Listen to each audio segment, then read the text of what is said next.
ಎಲ್ಲರಿಗೂ ನನ್ನ ಚಾನಲ್ ನಲ್ಲಿ ವೆಲ್ಕಮ್. ಸೊ ಗೈಸ್, ಇವತ್ತಿನ ರೀಡಿಂಗ್ ಬಂದು ಪಿಕ್ ಅ ಕಾರ್ಡ್ ರೀಡಿಂಗ್ ಇರುತ್ತೆ. ಈ ಒಂದು ಪಿಕ್ ಅ ಕಾರ್ಡ್ ರೀಡಿಂಗ್ ಯಾರಿಗೆ ರೆಸೊನೇಟ್ ಆಗತ್ತೆ ಅಂದ್ರೆ, ಯಾರೆಲ್ಲ ನಿಮ್ಮ ಸಂಬಂಧದಲ್ಲಿ ಥರ್ಡ್ ಪಾರ್ಟಿ ಸಿಚುಯೇಷನ್ ಇದೆ, ಥರ್ಡ್ ಪಾರ್ಟಿ ಸಿಚುಯೇಷನ್ ಅಲ್ಲಿ ನಿಮ್ಮ ಕನೆಕ್ಷನ್ ಇದೆ ಅಂತ ಹೇಳೋರು ಈ ಒಂದು ರೀಡಿಂಗ್ ನ ನೋಡ್ಕೊಳ್ಳಿ. ಸೊ ತುಂಬಾ ಜನ ಈ ಒಂದು ರೀಡಿಂಗ್ ನ ರಿಕ್ವೆಸ್ಟ್ ಮಾಡಿದೀರಾ. So finally this video is out.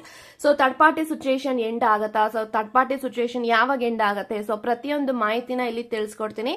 So ದಯವಿಟ್ಟು ಈ ಒಂದು ರೀಡಿಂಗ್ ನ ಫುಲ್ ನೋಡಿ ಅಂತ ಹೇಳ್ತಾ, ಸೊ ವಿಡಿಯೋನ ಸ್ಟಾರ್ಟ್ ಮಾಡಕ್ಕಿಂತ ಮುಂಚೆ ನನ್ನ ಚಾನಲ್ಗೆ ಇನ್ನೂ ಯಾರು ಸಬ್ಸ್ಕ್ರೈಬ್ ಮಾಡ್ಕೊಂಡಿಲ್ಲ ಗೈಸ್, ದಯವಿಟ್ಟು ಸಬ್ಸ್ಕ್ರೈಬ್ ಮಾಡ್ಕೊಳ್ಳಿ. ಹಾಗೇನೆ ಬೆಲ್ ಐಕಾನ್ ಪ್ರೆಸ್ ಮಾಡದೆ ಅದೇ ಕಾರಣಕ್ಕೂ ಮರಿಬೇಡಿ.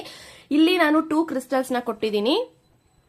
ಫಸ್ಟ್ ಕ್ರಿಸ್ಟಲ್ ಬಂದು ಗ್ರೀನ್ ಅವೆಂಚರರ್ ಅಂಡ್ ಸೆಕೆಂಡ್ ಕ್ರಿಸ್ಟಲ್ ಬಂದು ಲ್ಯಾಪಿಸ್ ಲಜೋಲಿ.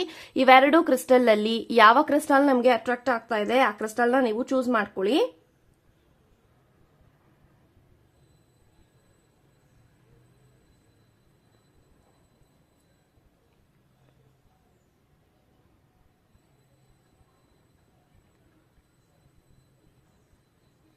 ಐ ಥಿಂಕ್ ಇವಾಗ ನೀವು ಚೂಸ್ ಮಾಡ್ಕೊಂಡಿದ್ದೀರಾ ಅನ್ಕೊಳ್ತೀನಿ. ಚೂಸ್ ಮಾಡದೇ ಇರೋರು ವಿಡಿಯೋನ ಪಾಸ್ ಮಾಡಿಯೂ ಸಹ ಚೂಸ್ ಮಾಡ್ಕೊಳ್ಬಹುದು ಅಂತ ಹೇಳ್ತಾ, ಸೊ ಎಸ್ ಗೈಸ್, ಇವಾಗ ರೀಡಿಂಗ್ ಗೈಸ್ ಯಾರೆಲ್ಲ ಗ್ರೀನ್ ಅವೆಂಚರ್ ಅನ್ನ ಚೂಸ್ ಮಾಡ್ಕೊಂಡಿದ್ರ, ಸೊ ಇವಾಗ ನೋಡೋಣ ನಿಮ್ಮ ರಿಲೇಶನ್ಶಿಪ್ ಅಲ್ಲಿ ಥರ್ಡ್ ಪಾರ್ಟಿ ಸಿಚುಯೇಷನ್ ಯಾವಾಗ ಎಂಡ್ ಆಗತ್ತಾ. ಸೊ ಪ್ರತಿಯೊಂದು ಮಾಹಿತಿನ ಇಲ್ಲಿ ತಿಳ್ಕೊಳ್ಳೋಣ. So let's begin.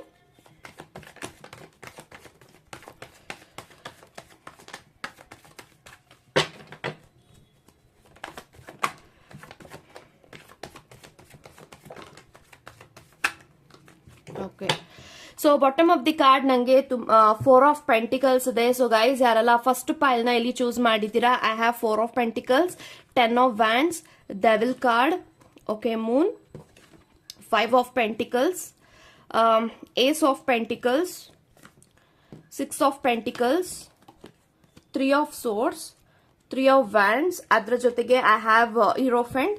So guys ನನಗೆ ಈ ಎಲ್ಲಾ ಕಾರ್ಡ್ಸ್ ಪ್ರಕಾರ ಏನ್ ಇಂಟೆನ್ಷನ್ಸ್ ಬರ್ತಾ ಇದೆ ಅಂತ ಅಂದ್ರೆ, ಐ ಥಿಂಕ್ ಈ ಒಂದು ಕಾರ್ಡ್ಸ್ ನೆಲ್ಲ ನೋಡುವಾಗ ನನಗೆ ಏನ್ ಇಂಟೆನ್ಷನ್ಸ್ ಬರ್ತಾ ಇದೆ ಅಂತ ಅಂದ್ರೆ, ಎಲ್ಲೋ ಒಂದು ಕಡೆ ನಿಮ್ಮನ್ನ ಹೊರತುಪಡಿಸಿ ನಿಮ್ಮ ವ್ಯಕ್ತಿ ಬೇರೆಯವ್ರ ಜೊತೆಗೆ ರಿಲೇಶನ್ಶಿಪ್ ಅಲ್ಲಿ ಇದ್ದಾರೆ, ಬೇರೆಯವ್ರ ಜೊತೆಗೆ ರಿಲೇಶನ್ಶಿಪ್ ಸಂಬಂಧದಲ್ಲಿ ಬಂದಿದ್ದಾರೆ ಅಂತ ಹೇಳ್ಬೋದು. ಸೊ ಇಲ್ಲಿ ಥರ್ಡ್ ಪಾರ್ಟಿ ಸಿಚುಯೇಷನ್ ಬಂದು ನಿಮ್ಮ ವ್ಯಕ್ತಿ ನಿಮ್ಮನ್ನ ಬಿಟ್ಟು ಬೇರೆಯವರ ಜೊತೆಗೆ ಸಂಬಂಧದಲ್ಲಿ ಇದ್ದಾರೆ, ರಿಲೇಶನ್ಶಿಪ್ ಅಲ್ಲಿ ಆಲ್ರೆಡಿ ಬಂದಿದ್ದಾರೆ ಅಂತ ನಾನು ಹೇಳ್ತೀನಿ. ಯಾಕೆ ಅಂತ ಅಂದ್ರೆ, ಎಲ್ಲೋ ಒಂದು ಕಡೆ ನನಗೆ ಮೂನು, ಡೆವಿಲ್, 3 ಆಫ್ ಸೋರ್ಡ್ಸ್ ಇರೋದ್ರಿಂದ ಎಲ್ಲೋ ಒಂದು ಕಡೆ ಇವಾಗ ಯಾರ ಜೊತೆಗೆ ನಿಮ್ಮ ವ್ಯಕ್ತಿ ಕನೆಕ್ಷನ್ ಅಲ್ಲಿ ಇದ್ದಾರೆ, ಆ ಒಂದು ಕನೆಕ್ಷನ್ ಅಲ್ಲಿ ನಿಮ್ಮ ವ್ಯಕ್ತಿ ಹ್ಯಾಪಿ ಆಗಿಲ್ಲ, ಖುಷಿಯಾಗಿಲ್ಲ ಅಂತ ಹೇಳ್ಬೋದು. ಯಾಕೆಂತ ಅಂದ್ರೆ ನಿಮ್ಮ ವ್ಯಕ್ತಿ ಆ ಒಂದು ನಿಮ್ಮನ್ನ ಬಿಟ್ಟು ಆ ಒಂದು ರಿಲೇಶನ್ಶಿಪ್ ಅಲ್ಲಿ ಬರಬೇಕು ಅನ್ನೋದಕ್ಕೆ ಕಾರಣ ಆ ಒಂದು ವ್ಯಕ್ತಿನೇ. ಯಾಕಂತ ಅಂದ್ರೆ ಆ ಒಂದು ವ್ಯಕ್ತಿ ನಿಮ್ಮ ಮೇಲೆ ತುಂಬಾನೇ ಬ್ಯಾಡ್ ಆಗಿ ಇನ್ಫ್ಲೂಯೆನ್ಸ್ ಮಾಡಿ, ಸೊ ತುಂಬಾನೇ ನೆಗೆಟಿವಿಟಿನ ಹಬ್ಬಸಿ, ಸೊ ಅವ್ರಿಗೆ ನೀವು ಸೂಟ್ ಆಗೋದಿಲ್ಲ, ಅವರು ನಿಮ್ಮ ಲೈಫ್ ಅಲ್ಲಿ ಇರೋದಕ್ಕೆ ವರ್ತ್ ಇಲ್ಲ, ಈ ತರದೆಲ್ಲ ಹೇಳಿ ನಿಮ್ಮ ಮೇಲೆ ಬ್ಯಾಡ್ ಆಗಿ ನಿಮ್ಮ ವ್ಯಕ್ತಿಗೆ ಇನ್ಫ್ಲುಯೆನ್ಸ್ ಮಾಡಿ ಆ ಒಂದು ವ್ಯಕ್ತಿಯ ಬೇಳೆನ ಬೇಯಿಸ್ಕೊಳ್ಳೋದಕ್ಕೆ ನಿಮ್ಮನ್ನ ಬಿಡೋ ಹಾಗೆ ಮಾಡಿದ್ದಾರೆ ಅಂತ ಹೇಳ್ಬೋದು. ಸೊ ಎಲ್ಲೋ ಒಂದು ಕಡೆ ನಿಮ್ಮ ವ್ಯಕ್ತಿಗೆ ಇವಾಗ ಅರ್ಥ ಆಗ್ತಾ ಇದೆ, ಅವರ ಒಂದು ಬಣ್ಣಗಳ ಮಾತುಗಳಾಗಿರ್ಬೋದು, ಅವರ ಒಂದು ಮುಖವಾಡ ಆಗಿರ್ಬೋದು, ನಿಮ್ಮ ವ್ಯಕ್ತಿಗೆ ಗೊತ್ತಾಗ್ತಾ ಇದೆ. ಸೊ ಈ ಒಂದು ವ್ಯಕ್ತಿ ನಿಜವಾಗ್ಲೂ ಜೆನ್ಯೂನ್ ಆಗಿ ನನ್ನ ಜೊತೆಗಿದ್ದಾರಾ, ಆನೆಸ್ಟಿ ಆಗಿದ್ದಾರಾ, ಲಾಯಲ್ ಆಗಿದ್ದಾರಾ. ಸೊ ಯಾಕಂತಂದ್ರೆ ಈ ಒಂದು ವ್ಯಕ್ತಿಗೋಸ್ಕರ ಎಲ್ಲಾರನ್ನು ಎದುರಾಕೊಂಡು ಆ ಒಂದು ಸಂಬಂಧದಲ್ಲಿ ನಿಮ್ಮ ವ್ಯಕ್ತಿ ಬಂದಿದ್ದಾರೆ ಅಂತ ಹೇಳ್ಬೋದು. ಸೊ ತುಂಬಾ ಜನ ಹೇಳಿದ್ದಾರೆ ಆ ಒಂದು ಕನೆಕ್ಷನ್ ಅಲ್ಲಿ ಹೋಗ್ಬೇಡ, ಆ ಒಂದು ಕನೆಕ್ಷನ್ ನಿನ್ಗೆ ಸರಿಗಿಲ್ಲ, ಸೊ ಅವರು ನಿಮ್ಮನ್ನ ಸುಮ್ನೆ ಯಾಮಾರಿಸ್ತಾ ಇದ್ದಾರೆ, ಈ ತರದೆಲ್ಲ ತುಂಬಾ ಜನ ಅವರ ಸುತ್ತಮುತ್ತ ಇರುವಂತ ವ್ಯಕ್ತಿಗಳು ಹೇಳಿದ್ರು. ಬಟ್ ಇವಾಗ ನಿಮ್ಮ ವ್ಯಕ್ತಿಗೆ ಗೊತ್ತಾಗ್ತಾ ಇದೆ ಅವರ ಒಂದು ನಿಜವಾದ ಬಣ್ಣ ಏನು, ಸೊ ಅವರು ಯಾವ್ಯಾವ ತರ ಡ್ರಾಮಾಸ್ ಮಾಡ್ತಾರೆ, ನಾಟಕ ಮಾಡ್ತಾರೆ, ಇದೆಲ್ಲಾನು ಕೂಡ ಗೊತ್ತಾಗ್ತಾ ಇದೆ. ಬಟ್ ಆ ಒಂದು ಸಂಬಂಧದಲ್ಲಿ ನಿಮ್ಮ ವ್ಯಕ್ತಿ ಖುಷಿಯಾಗಿಲ್ಲ, ಹ್ಯಾಪಿ ಆಗಿಲ್ಲ, ಸುಮ್ಮನೆ ತುಂಬಾ ಡಿಪ್ರೆಷನ್ ಅಲ್ಲಿ ಇದ್ದಾರೆ. ಸೊ ಡೆವಿಲ್ ಎನರ್ಜಿಯಲ್ಲಿ ಬಂದಿದೆ. ಸೊ ತುಂಬಾನೇ ಅವರ ಸುತ್ತಮುತ್ತ ತುಂಬಾನೇ ಡಾರ್ಕ್ನೆಸ್ ಇದೆ, ಕತ್ತಲೆಗಿದೆ, ತುಂಬಾನೇ ನೆಗೆಟಿವಿಟಿ ಇದೆ, ತುಂಬಾನೇ ಸ್ಟಕ್ ಎನರ್ಜಿ ಇದೆ. ಸೊ ಇಲ್ಲಿ ಆ ಒಂದು ವ್ಯಕ್ತಿನ ಬಿಡೋದಕ್ಕೂ ಆಗ್ತಾ ಇಲ್ಲ, ಮೂವ್ ಆನ್ ಆಗೋದಕ್ಕೂ ಆಗ್ತಾ ಇಲ್ಲ. ಸೊ ತುಂಬಾನೇ ಇಲ್ಲಿ ನಿಮ್ಮ ವ್ಯಕ್ತಿ ಒಂದು ಅಡಿಕ್ಟ್ ಮಾಡ್ಕೊಂಡಿದ್ದಾರೆ ಆ ಒಂದು ವ್ಯಕ್ತಿನ ಅಂತ ಹೇಳ್ಬೋದು. ಸೊ ಆ ಒಂದು ವ್ಯಕ್ತಿಗೆ ನಿಮ್ಮ ವ್ಯಕ್ತಿ ತುಂಬಾನೇ ಅಡಿಕ್ಟ್ ಆಗಿದ್ದಾರೆ ಅಂತ ಹೇಳ್ತೀನಿ. ಸೊ ಅವ್ರು ಕಾಲ್ ಮಾಡಿಲ್ಲ, ಮೆಸೇಜ್ ಮಾಡಿಲ್ಲ ಅಂದ್ರೆ ನಿಮ್ಮ ವ್ಯಕ್ತಿಗೆ ಬೇಜಾರಾಗತ್ತೆ. ಸೊ ಅವ್ರು ಯಾಕೆ ಕಾಲ್ ಮಾಡಿಲ್ಲ, ನನ್ನನ್ನು ಯಾಕೆ ಅವ್ರು ಇಗ್ನೋರ್ ಮಾಡ್ತಾ ಇದಾರೆ, ಅವಾಯ್ಡ್ ಮಾಡ್ತಾ ಇದಾರೆ ಅಂತ. ಬಟ್ ಆ ಒಂದು ವ್ಯಕ್ತಿ ನಿಮ್ಮ ವ್ಯಕ್ತಿನ ತುಂಬಾನೇ ಇಗ್ನೋರ್ ಮಾಡ್ತಾ ಇದಾರೆ, ಅವಾಯ್ಡ್ ಮಾಡ್ತಾ ಇದಾರೆ. ಸೊ ನಿಮ್ಮ ವ್ಯಕ್ತಿಗೆ ಜಿಗುಪ್ಸೆ ಬರ್ತಾ ಇದೆ. ಸೊ ಏನ್ ಆಗ್ತಾ ಇದೆ, ಅವರ ಮೈಂಡ್ ಅಲ್ಲಿ ಏನ್ ನಡೀತಾ ಇದೆ, ಸೊ ಅವ್ರಿಗೋಸ್ಕರ ನಾನು ಎಷ್ಟು ರಿಸ್ಕ್ ನ ತಗೊಂಡು ಅವರೇ ಬೇಕು ಅಂತ ಬಂದಿದ್ದೀನಿ, ಬಟ್ ಇವಾಗ ಅವ್ರು ಯಾಕೆ ನನ್ನ ಇಗ್ನೋರ್ ಮಾಡ್ತಾ ಇದಾರೆ, ಯಾಕೆ ಅವ್ರು ನಂಗೆ ಅಟೆನ್ಷನ್ ಕೊಡ್ತಾ ಇಲ್ಲ, ಯಾಕೆ ಏನ್ ಆಗ್ತಾ ಇದೆ ಅವರ ಮನ್ಸಿನಲ್ಲಿ. ಇವಾಗ ಅವ್ರಿಗೆ ಅರ್ಥ ಆಗ್ತಾ ಇದೆ ನಾನು ಎಷ್ಟು ದೊಡ್ಡ ರಾಂಗ್ ಡಿಸಿಷನ್ ನ ತಗೊಂಡಿನಿ, ಎಷ್ಟು ದೊಡ್ಡ ತಪ್ಪುಗಳನ್ನ ಮಾಡಿದೀನಿ ಅಂತ. So this person is regretting like anything. So ಈ ಒಂದು ಕನೆಕ್ಷನ್ ಅಲ್ಲಿ ಬಂದಿರೋದೇ ಅವರ ತಪ್ಪು. ಸೊ ಇವಾಗ ಅವರು ತಪ್ಪು ಅವ್ರಿಗೆ ಅರಿವಾಗ್ತಾ ಇದೆ, ರಿಯಲೈಸೇಷನ್ ಆಗ್ತಾ ಇದೆ. ಸೊ ನಿಮ್ಮ ವ್ಯಕ್ತಿಗೆ ತುಂಬಾನೇ ಈಗೋ ಇತ್ತು, ಆಟಿಟ್ಯೂಡ್ ಇತ್ತು, ಬಟ್ ಇವಾಗ ಆ ಒಂದು ವ್ಯಕ್ತಿಯಿಂದ ನಿಮ್ಮ ವ್ಯಕ್ತಿಗೆ ಅದು ರೆಡ್ಯೂಸ್ ಆಗ್ತಾ ಇದೆ. So this is their karmic partner ಅಂತ ಹೇಳ್ಬೋದು. ಸೊ ಅವರ ಜೀವನದಲ್ಲಿ ಆ ಒಂದು ವ್ಯಕ್ತಿ ಅವ್ರ ಲೈಫ್ ಅಲ್ಲಿ ಬರೋದು ಅಗತ್ಯ ಇತ್ತು ಬಿಕಾಸ್ ಆಫ್ ದೇರ್ ಕರ್ಮ. ಸೊ ಆ ಒಂದು ಕರ್ಮಕ್ಕೆ ಆ ಒಂದು ವ್ಯಕ್ತಿಗೆ ಒಂದು ಲೆಸನ್ ಕಲಿಸೋದಕ್ಕೆ ಈ ಒಂದು ವ್ಯಕ್ತಿ ಬಂದಿದ್ದಾರೆ ಅಂತ ಹೇಳ್ಬೋದು. So nothing to worry. But ಈ ಒಂದು ವ್ಯಕ್ತಿ ಆದಷ್ಟು ಬೇಗ ಥರ್ಡ್ ಪಾರ್ಟಿ ಸಿಚುಯೇಷನ್ ಇಂದ ಆಚೆಗೆ ಬರ್ತಾರೆ. ಯಾಕಂತಂದ್ರೆ ಇದು ಒಂದು ಕಾರ್ಮಿಕ್ ರಿಲೇಶನ್ಶಿಪ್, ಕಾರ್ಮಿಕ್ ಕನೆಕ್ಷನ್. ಈ ಒಂದು ಕನೆಕ್ಷನ್ ಅವರ ಲೈಫ್ ಅಲ್ಲಿ ಬರೋದು ಅಗತ್ಯ ಇತ್ತು. ಸೊ ಅದರಿಂದ ನಿಮ್ಮ ವ್ಯಕ್ತಿ ಪಾಠ ಕಲಿಬೇಕಾಗಿತ್ತು, ಅದು ಕಲಿತಾ ಇದ್ದಾರೆ. ಸೊ ಸ್ಲೋ ಆಗಿ ಈ ಒಂದು ವ್ಯಕ್ತಿ ಆ ಒಂದು ಸಂಬಂಧದಿಂದ ಆಚೆಗೆ ಬರ್ತಾರೆ, ಆ ಒಂದು ವ್ಯಕ್ತಿಯಿಂದ ಸಂಪೂರ್ಣವಾಗಿ ಆಚೆಗೆ ಬರ್ತಾರೆ ಅಂತ ಹೇಳ್ತೀನಿ. ಸೊ ವೇಟ್ ಮಾಡಿ, ಪಾಸಿಟಿವ್ ಆಗಿರಿ. ಸೊ ಎಲ್ಲೋ ಒಂದು ಕಡೆ ಅವರು ಇವಾಗ ನಿಮ್ಮ ಬಗ್ಗೆ ಯೋಚನೆ ಮಾಡ್ತಾ ಇದ್ದಾರೆ. ಸೊ ಯೋಚನೆ ಮಾಡುವಾಗ ಅವ್ರಿಗೆ ತುಂಬಾನೇ ನೀವು ಮಿಸ್ ಮಾಡ್ಕೊಳ್ತಾ ಇದ್ದೀರಾ ಅಂತ ಫೀಲ್ ಆಗ್ತಾ ಇದೆ. ಸೊ ನನ್ನ ವ್ಯಕ್ತಿ ತುಂಬಾ ಮಿಸ್ ಮಾಡ್ಕೊಳ್ತಾ ಇದಾರೆ ನಾನು ಅವ್ರಿಗೆ ಕಾಂಟ್ಯಾಕ್ಟ್ ಮಾಡಬೇಕು, ಸೊ ಅವ್ರ ಜೊತೆಗೆ ನಾನು ಸರಿಯಾಗಿ ಮಾತಾಡಬೇಕು.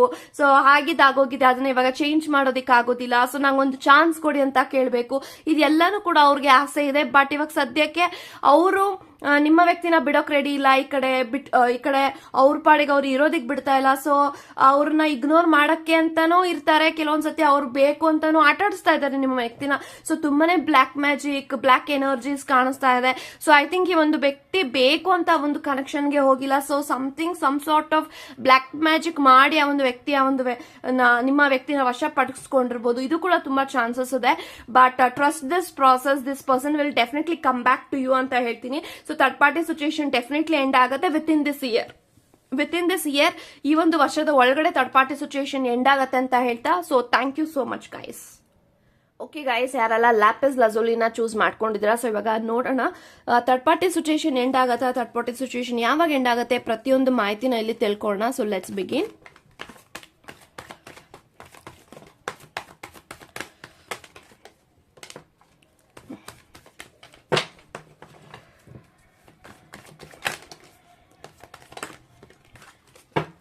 So bottom of the card strength ಇದೆ. ಸೊ ಗೈಸ್, ನಂಗೆ ಯಾರೆಲ್ಲ ಸೆಕೆಂಡ್ ಪೈಲ್ನ ಚೂಸ್ ಮಾಡಿದ್ದೀರಾ, I have strength card, ace of cups, 2 of pentacles, 8 of wands, 7 of swords, knight of cups, page of pentacles, empress, and I have 5 of wands, ಅದ್ರ ಜೊತೆಗೆ 9 of swords. So guys, ಯಾರೆಲ್ಲ second ಪೈಲ್ನ ಇಲ್ಲಿ choose ಮಾಡಿದ್ದೀರಾ, ನನಗೇನು intentions ಬರ್ತಾ ಇದೆ, ಎಲ್ಲೋ ಒಂದು ಕಡೆ ನೀವು ಯಾರ ಬಗ್ಗೆ ಯೋಚನೆ ಮಾಡಿ ಒಂದು ರೀಡಿಂಗ್ ನ ನೋಡ್ತಾ ಇದ್ರ, that person is already married ಅಂತ ಕಾಣಿಸ್ತಾ ಇದೆ. ಅವ್ರು ಆಲ್ರೆಡಿ ಬೇರೆಯವ್ರ ಜೊತೆಗೆ ಮದುವೆ ಆಗಿದ್ದಾರೆ. ಮದುವೆ ಆಗಿರುವಂತ ವ್ಯಕ್ತಿನ ನೀವು ಇಷ್ಟಪಟ್ಟಿದ್ದೀರಾ, ಮ್ಯಾರಿಡ್ ವ್ಯಕ್ತಿನ ನೀವು ರಿಲೇಶನ್ಶಿಪ್ ಅಲ್ಲಿ ಬರಮಾಡ್ಕೊಂಡಿದ್ದೀರಾ ಅಂತ ಹೇಳ್ಬೋದು. So I'm strongly getting that energy that this person is already married. ಒಂದು ಮದುವೆ ಆಗಿರುವಂತ ವ್ಯಕ್ತಿ ನಿಮ್ಮ ಲೈಫ್ ಅಲ್ಲಿ ಬಂದಿದ್ದಾರೆ. ಆ ಒಂದು ವ್ಯಕ್ತಿಯ ಪ್ರೀತಿನ ನೀವು ಅಕ್ಸೆಪ್ಟ್ ಮಾಡಿದೀರಾ. ಸೊ ಯಾರು ಈ ಒಂದು ರೀಡಿಂಗ್ ನ ನೋಡ್ತಾ ಇದ್ರೆ, ಇಲ್ಲಿ ತುಂಬಾ ಜನ ನೀವು ಕೂಡ ಮ್ಯಾರಿಡ್ ಆಗಿರ್ಬೋದು ಅಥವಾ ಒಂದು 30% ಸಿಂಗಲ್ ಆಗಿರ್ಬಹುದು ಅಂತ ಹೇಳ್ತೀನಿ. ಸೊ ಈ ತರ ಒಂದು ನಿಮ್ಗೆ ರೆಸೊನೇಟ್ ಆಗ್ತಾ ಇದೆ ಅಂದ್ರೆ this second pile will definitely choose you ಅಂತ ಹೇಳ್ಬೋದು. ಸೊ ಡೆಫಿನೆಟ್ಲಿ ನನ್ಗೇನ್ ಕಾಣಿಸ್ತಾ ಇದೆ ಅಂದ್ರೆ ಗೈಸ್, ನೋಡಿ, ಥರ್ಡ್ ಪಾರ್ಟಿ ಸಿಚುಯೇಷನ್ ಎಂಡ್ ಆಗತ್ತಾ ಅಂತ ನೀವು ಕೇಳಿದಿರಾ. ಯಾವಾಗ ಥರ್ಡ್ ಪಾರ್ಟಿ ಸಿಚುಯೇಷನ್ ಎಂಡ್ ಆಗತ್ತಾ ಅನ್ನೋದಕ್ಕೆ ಆನ್ಸರ್ ಇಸ್ ನೋ ಅಂತ ಹೇಳ್ತೀನಿ. ಸೊ ಐ ಥಿಂಕ್ ಈ ಒಂದು ವ್ಯಕ್ತಿ ನಿಮಗೆ ಫೇಕ್ ಪ್ರಾಮಿಸಸ್ ನ ಮಾಡ್ತಾ ಇರ್ಬೋದು.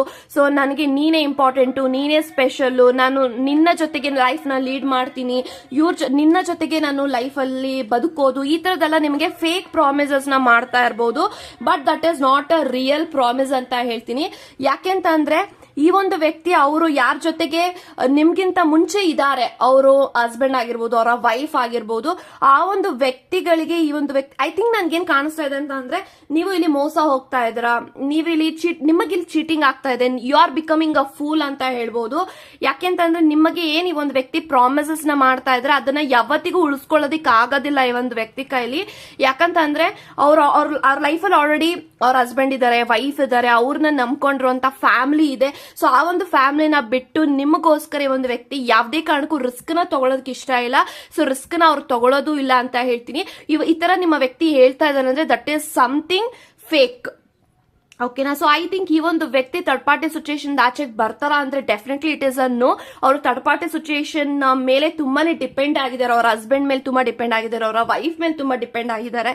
ಸೊ ಈ ತರ ಎನರ್ಜೀಸ್ ನಂಗೆ ಕಾಣಿಸ್ತಾ ಇದೆ. ಸೊ ಇಲ್ಲಿ ಅವರು ನಿಮ್ಗೆ ಹೇಳ್ತಾ ಇರ್ಬೋದು, ಅವರ ಸಂಬಂಧದಲ್ಲಿ ನಾನು ಖುಷಿಯಾಗಿಲ್ಲ, ಆ ಒಂದು ರಿಲೇಶನ್ಶಿಪ್ ಅಲ್ಲಿ ನಾನು ಚೆನ್ನಾಗಿ ಸಂಸಾರ ಮಾಡ್ತಾ ಇಲ್ಲ ಅಂತ ನಿಮ್ಮ ಹತ್ರ ಹೇಳ್ತಾ ಇರ್ಬೋದು. ಬಟ್ ಅದು ಇವಾಗ ಸರಿ ಹೋಗ್ತಾ ಇದೆ, ಅವರಿಬ್ಬರ ರಿಲೇಶನ್ಶಿಪ್, ಅವರ ಸಂಬಂಧ ಸರಿ ಆಗ್ತಾ ಇದೆ. ಸೊ ಇಲ್ಲಿ ಅವರಿಬ್ಬರ ಮಧ್ಯೆ ನೀವ್ ಬಂದಿದ್ದೀರಾ, ಯಾಕಂತಂದ್ರೆ ಐ ಕ್ಯಾನ್ ಅಂಡರ್ಸ್ಟ್ಯಾಂಡ್. ಅವರೇ ನಿಮಗೆ ಪ್ರಪೋಸ್ ತಂದಿದ್ದಾರೆ, ಪ್ರಪೋಸಲ್ ನ ನೀವ್ ಆಕ್ಸೆಪ್ಟ್ ಮಾಡಿದೀರಾ.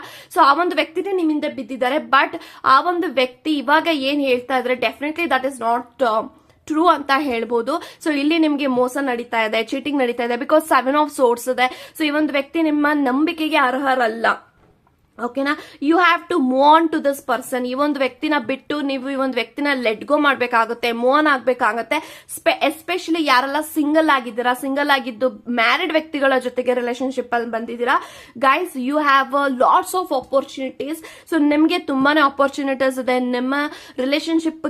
ಈ ಒಂದು ರಿಲೇಶನ್ಶಿಪ್ ಅಲ್ಲಿಗಿಂತ ನಿಮ್ಗೆ ಬೆಟರ್ ಆದಂತ ಆಪ್ಷನ್ಸ್ ಗಳು ಬರುತ್ತೆ. So don't trust this person ಅಂತ ಕಾಣಿಸ್ತಾ ಇದೆ. ಸೊ ನೀವಿಲ್ಲಿ ತುಂಬಾನೇ ಡಿಪೆಂಡ್ ಆಗ್ತಾ ಇದ್ರೆ emotionally, physically, are dependent on this person. But ಆ ಒಂದು ವ್ಯಕ್ತಿ ನಿಮ್ಮ ಹತ್ರ ಜಸ್ಟ್ ಫಾರ್ ಮಾತಿಗೆ ಬರ್ತಾರೆ, ಅಟ್ರಾಕ್ಷನ್ ಬರ್ತಾ ಇದಾರೆ ಬಿಟ್ರೆ ಈ ಒಂದು ವ್ಯಕ್ತಿಗೆ ನಿಮ್ಮ ಮೇಲೆ ಜೆನ್ಯೂನ್ ಆದಂತ ಫೀಲಿಂಗ್ ಇಲ್ಲ. ಇವ್ರಿಗೆ ಜೆನ್ಯೂನ್ ಆಗಿ ಫೀಲಿಂಗ್ ಇರೋದು ಅವರ ಫ್ಯಾಮಿಲಿ ಮೇಲೆ ಜೆನ್ಯೂನ್ ಆಗಿ ಫೀಲಿಂಗ್ ಇದೆ. ಸೊ ನಿಮ್ಮ ಮೇಲೆ ಜೆನ್ಯೂನ್ ಆಗಿ ಫೀಲಿಂಗ್ ಅಲ್ಲಿ ಇಲ್ಲ ಈ ಒಂದು ವ್ಯಕ್ತಿ ಕರೆಂಟ್ಲಿ.